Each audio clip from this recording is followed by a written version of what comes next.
Hello friends, నేను శరణ్యాని. ఇవాళ 7 అడుగుల బంధం 47వ భాగం చదువుకుందాము.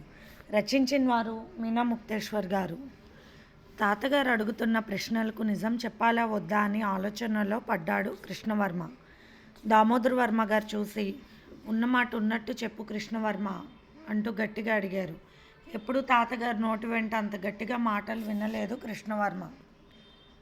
తాతగారు అంటూ జరిగింది చెప్పాడు కృష్ణవర్మ. ఆ మాటలు చెబుతున్నప్పుడు దామోదర్ వర్మ గారి ముఖాన్ని చూసి భయపడిపోయాడు కృష్ణవర్మ. అండ్ తనకి ఊహ తెలిసిన తర్వాత తాతగారి ముఖాన్ని అలా ఎప్పుడు చూడలేదు కృష్ణ. చాలా కోపంగా, కళ్ళు ఎర్రబడిపోయి ఆవేశంగా ఉన్నారు. భూషణం మనవడు నా మనవడిని చంపడానికి మనుషులను పంపాడా? వాడికి ఎంత ధైర్యం అంటున్న తాతగారి ముఖాన్ని చూసి, తాతగారు ఎందుకు ఆవేశపడుతున్నారు మీరు? ఇక్కడ అంతేమీ జరగలేదు, మీరు బాధపడుతూ ఆవేశపడకండి, నేను అన్నీ చూసుకోగలను, ఏ విషయానికి భయపడకండి మీరు అంటున్న కృష్ణవర్మని చూస్తూ, నాకు భయమా అంటూ పెద్దగా అరిచారు దామోదర్ వర్మ గారు. తాతగారు శాంతించండి, ఒక్కసారి అమ్మ మాటలు గుర్తు తెచ్చుకోండి. ఇటువంటి అరాచకత్వాలకు స్వస్తి చెప్పాలని అమ్మ ఎప్పుడో చెప్పారు, మీరు మర్చిపోవద్దు దయచేసి. నాకు గుర్తున్నాయి తాతగారు, కానీ నాకు భగవద్గీతలోని సారాంశాలు కూడా ఎన్నో చెప్పారు. అందుకని నా దగ్గరకు వచ్చిన వారిని ఊరుకోరు నేను. అలా అని మానవత్వం లేని ఒక మనిషిలా ఉండలేను.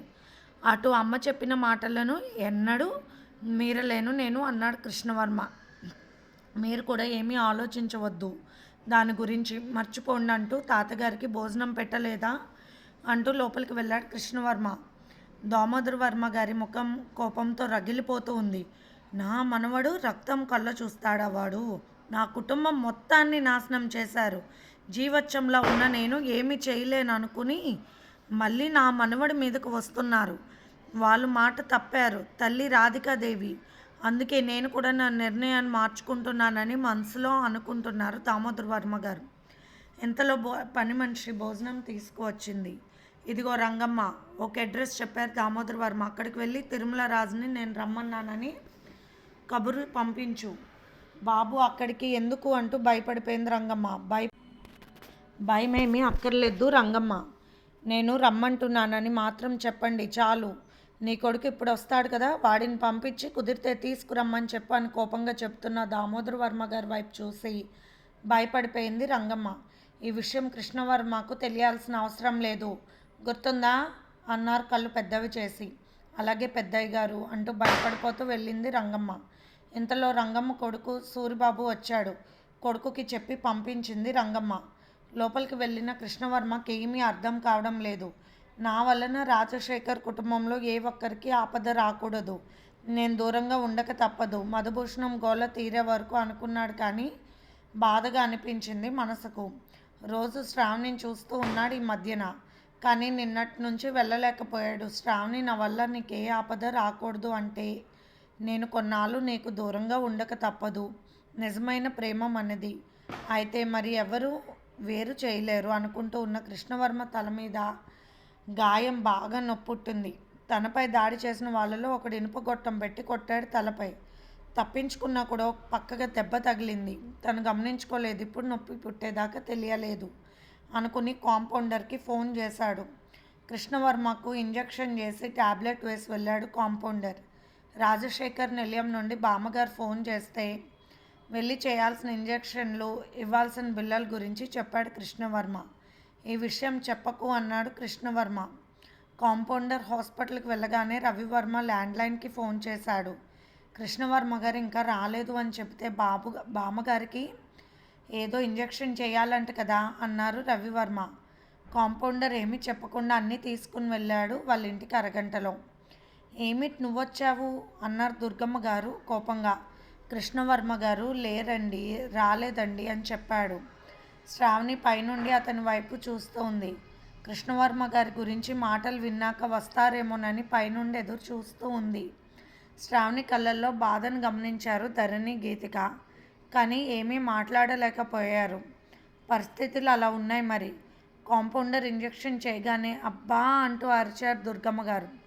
మొరటుగా పొడుస్తాడు వెధవ, ఆ కృష్ణబాబు అయితే ఇంజెక్షన్ చేసినట్టే ఉండదు అన్నారు దుర్గమ్మ గారు.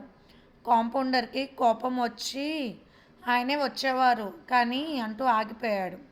రవివర్మ గారు కనిపెట్టారు. కాంపౌండర్ బయటకు వెళ్తే రవివర్మ కూడా బయటకు వెళ్ళాడు. ఏంటి ఇందాకడేదో చెప్పబోయి ఆగిపోయావు? నేనెవరికి చెప్పను, చెప్పు అన్నారు రవివర్మ. అటువంటి పెద్దింటి వ్యక్తులు తనతో మాట్లాడడమే ఒక అదృష్టం. అలా అని అబద్ధం చెప్పలేడు, నిజం కూడా చెప్పలేడు. ఎలా అనుకుంటూ సంశయిస్తుండగా రవివర్మ గారు చెప్పారు. నిజమే చెప్పు అన్నారు. కృష్ణవర్మ గారి తలకు గాయం అయ్యింది.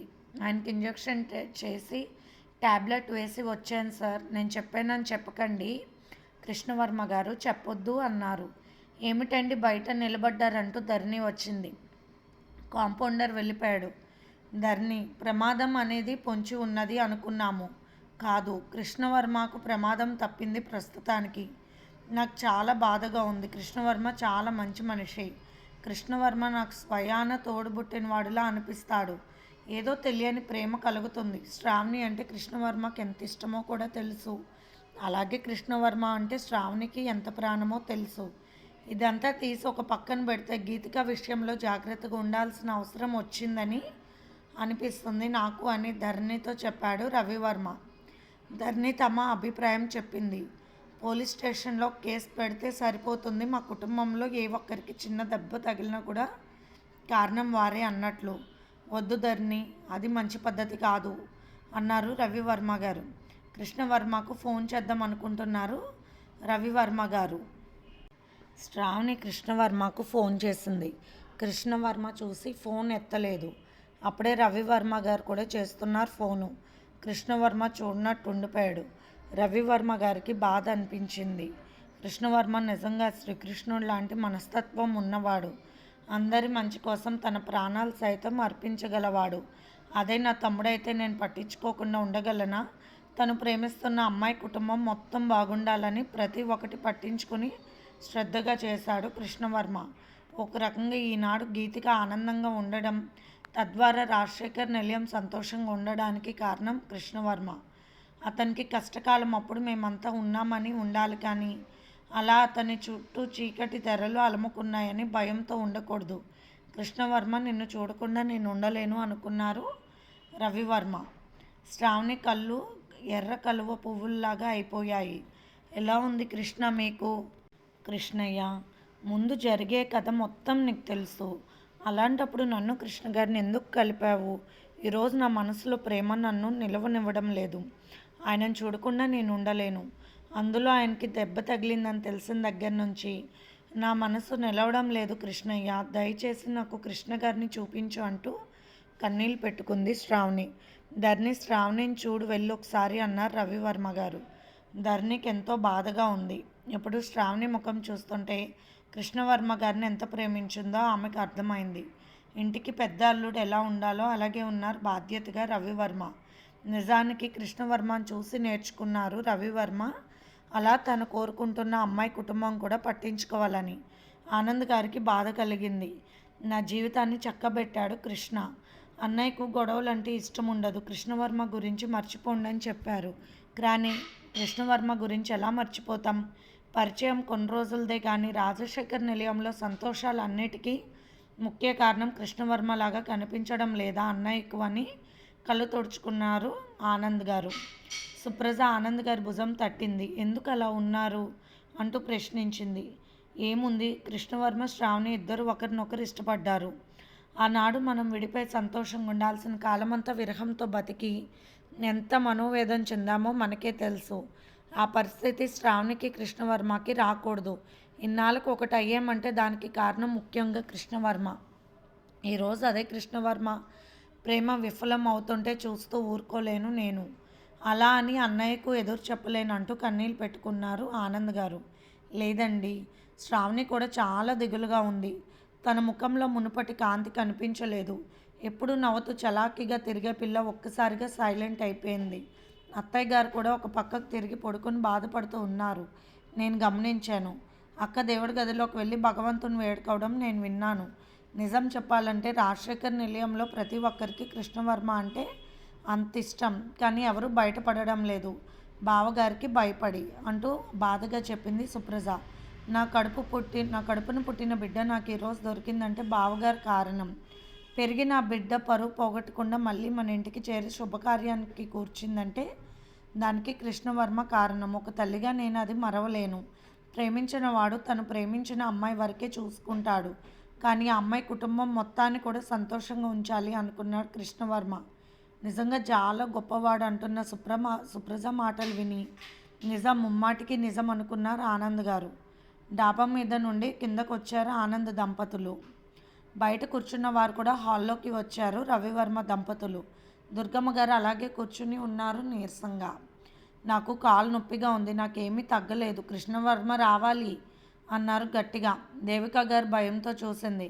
కృష్ణవర్మతో ఇక ఏ సంబంధం ఉండకూడదు అన్నట్టు మాట్లాడారు అందరి ముందు శ్రీనివాసరావు గారు. సంబంధాలు ఎలా తెగిపోతాయి, కొన్ని విషయాలు సరైనవి అంటే ఆ అబ్బాయి వల్ల అయ్యాయి. కొద్దిగా ఆలోచన ఉండాలిరా శ్రీను. ఏమిటో నీ మట్టికి నీవు తీర్పు చెప్పి వెళ్ళిపోతావంటూ ఉన్న దుర్గమ్మ గారు తన ఎదురుగా శ్రీనివాసరావు గారు వచ్చేసరికి నిశ్శబ్దంగా ఉన్నారు. ఇంట్లో వాళ్ళందరూ ఎందుకు అలా మౌనంగా ఉన్నారు? పెళ్ళిళ్ళు కదా, కలకల్లాడుతూ ఉండలేరా అన్నారు. ఈ పెళ్ళి జరగడానికి ఒక రకంగా కారణం ఆ కృష్ణవర్మ అన్నారు దుర్గమ్మ గారు గట్టిగానే. అమ్మ, నేను చెప్పేది నీకు అర్థం కావడం లేదు. కృష్ణవర్మ వాళ్ళది ఒకప్పుడు ఫ్యాక్షనిస్ట్ ఫ్యామిలీ అని తెలుసుకున్నాం కదా. ఇప్పుడు ప్రస్తుతానికి పెద్ద గొడవలో ఉన్నది వారి కుటుంబం. ఏదైనా జరిగితే ఏమిటి సమాధానం? చిన్నపిల్లలకు మీరు చెప్పేది పోయి మీరే ఇలా తయారైతే ఎలా అంటూ పైకి చూశారు. పైనుండి అప్పుడే దిగుతూ ఉంది శ్రావణి వాళ్ళ అమ్మ దగ్గరికి వెళ్ళి కాలేజీకి వెళ్ళొస్తానని చెప్పింది. పెళ్ళికి సెలవులు పెట్టలేదా నువ్వు అన్న శ్రీనివాసరావు గారు. పెట్టాను నాన్నగారు, కానీ రోజు పరీక్ష ఉండడం తప్పనిసరిగా నేను అటెండ్ కావాలి అంటూ బుక్స్ తీసుకుని బయటకు వెళ్ళింది శ్రావణి. నువ్వు ఒక్కదాన్ని ఎందుకమ్మా, మేము దింపుతాం కారులో అంటూ బయలుదేరారు ఆనంద్ గారు, ఆయనతో పాటు సుప్రజ. అది కాదు బాబాయ్ అని ఏదో చెప్పబోయి ఇక మాట్లాడలేకపోయింది శ్రావణి. మేము అలా బయటకు వెళ్ళొస్తాం నాన్నగారు అంటూ ధరణి వాళ్ళ జంట బయలుదేరారు. బాబాయ్ కాలేజ్ లేదు, నా ఫ్రెండ్ని కలుద్దామని వెళ్ళడానికి అంటూ చిన్నగా చెప్పింది శ్రావణి. సరే అమ్మా, ముందు హౌస్కి వెళ్ళి తర్వాత వెళ్దామంటూ అక్కడికి వెళ్ళిపోయారు ఆనంద్ గారు సుప్రజతో శ్రావణితో. వారి వెనకే రవివర్మ దంపతుల కారు కూడా వచ్చింది. నేను కృష్ణవర్మ గారిని చూడాలి, వీళ్ళంతా ఏమిటి నా వెనక పడ్డారు అని చిరాకు పడింది శ్రావణి. అందరూ లోనికి రండి, ఎందుకు అలా ఉన్నారు ఆనంద్ గారు? రవివర్మ దంపతులు అందరూ లోనికి వెళ్ళారు. బాబాయ్, నేను మా ఫ్రెండ్ ఇంటికి వెళ్ళాలి ప్లీజ్ అని చెప్పింది శ్రావణి. చెప్పిన మాట విను శ్రావణి అన్నారు కాస్త గట్టిగా ఆనంద్ గారు. అంతే, చిన్నప్పటి నుంచి ఆనంద్ గారు గట్టిగా మాట్లాడితే పిల్లలు ఎవరు ఎదురు చెప్పరు. నాన్నగారికి ఇష్టం లేని పనులు మనం చేయకూడదు శ్రావణి, అందుకే తెలివితో మనం అనుకున్న పనులు చేసుకోవాలంటూ నవ్వేశారు ఆనంద్ గారు. మీరు అనేది ఏమిటో తెలియడం లేదు మావయ్య గారు అన్నాడు రవివర్మ నవ్వుతూ. ధరణి, శ్రావణి, సుప్రజ అందరూ ఆశ్చర్యంగా చూస్తున్నారు. ఇంటి దగ్గర దుర్గమ్మ గారు బాధపడుతూ కూర్చున్నారు.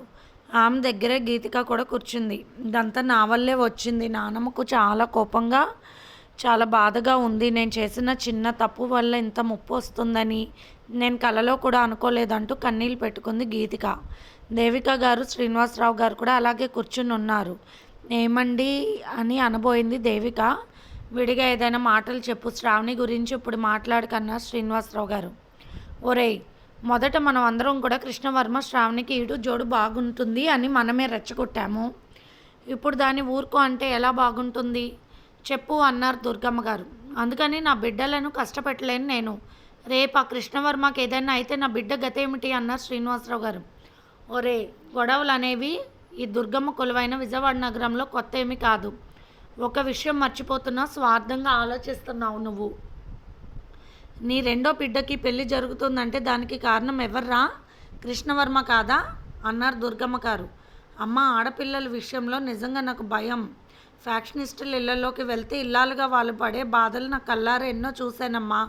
ఇటువంటి నిర్ణయాలు తీసుకోవాలంటే నాకు చాలా బాధగా ఉంటుందన్నారు శ్రీనివాసరావు గారు కన్నీళ్ళు పెట్టుకుంటూ. నాకు కృష్ణవర్మ అంటే ఎంతో ఇష్టం, అలా అని నా ముద్దుల కూతురు భవిష్యత్ నాశనం చేసుకోలేను. చిన్నవాడు రాజావాడు కూడా అటువంటి దారిలోకి వెళ్తే ఏం చేయాలి నేను? ఒక్క చిన్న గొడవ ఇంతటి దుమారం రేపిందంటే కారణం ఫ్యాక్షనిజం కాదా? అదే దారిలో వెళ్ళి ఏదైనా జరిగితే తర్వాత రాజా కూడా ఇబ్బంది పడడా అంటూ అడుగుతున్నా శ్రీనివాసరావు గారికి చెప్పడానికి సమాధానం ఎవరి దగ్గర లేదు. అమ్మ దుర్గమ్మ తల్లి, కృష్ణానదిలో వారిద్దరినీ కలిపావు జంటగా నువ్వే. ఇకంతా నీ మీదే భారం. ఏ గొడవలు లేకుండా ఆనందంగా ఉండాలని దీవించు తల్లి. నీకు మెట్ల పూజ చేయించి నీ ముందు దీపాలు పెట్టిస్తాను శ్రావణితో. నీకు సాధ్యం కానిది ఏదీ లేదు అన్న సంగతి నాకు తెలుసు అని మనసులోనే ప్రార్థించుకున్నారు దుర్గమ్మ గారు. ఆనందరావు గారు ఆ సమయంలో అక్కడికి ఎందుకు వచ్చారు? శ్రావణి మనసులో లేదు. ఆమె మనసంతా కృష్ణవర్మ ఉండిపోయారు. ప్రేమంటే మరి ఇదేనేమో. ఇన్నాళ్ళు నాకు తెలియలేదు. ఆయన వెంట పడుతున్నప్పుడు ఆయన మాటలకి ఏమీ తెలియలేదు. ఆనందపడ్డాను అంతే. కానీ ఈరోజు ఆయనకు బాగోలేదని తెలిసిన దగ్గర నుండి నా మనసు నిలవడం లేదంటే ఇదే ప్రేమంటే అని నిర్ణయించుకుంది శ్రావణి. ఇంతలో ఇంటి ముందు కారు ఆగింది. ఇది ఫ్రెండ్స్ ఇవాల్టి ఎపిసోడ్. రేపు మళ్ళీ ఇంకొక ఎపిసోడ్తో మీ ముందుకు వస్తాను ఫ్రెండ్స్. అలాగే మీకు కనుక స్టోరీ నచ్చినట్లయితే లైక్ చేసి షేర్ చేసుకుని సబ్స్క్రైబ్ చేసుకోండి ఫ్రెండ్స్. మన ఛానల్లో ప్రసారం అవుతున్న శ్రీ కోమనాపల్లి గణపతిరావు గారి చేత రాయబడిన పాజిటివ్ థాట్స్ కూడా చదివి మీ అమూల్యమైన సమీక్షలు తెలియచేయండి. అలాగే మీకు నచ్చితే కనుక లైక్ చేయండి. Bye friends.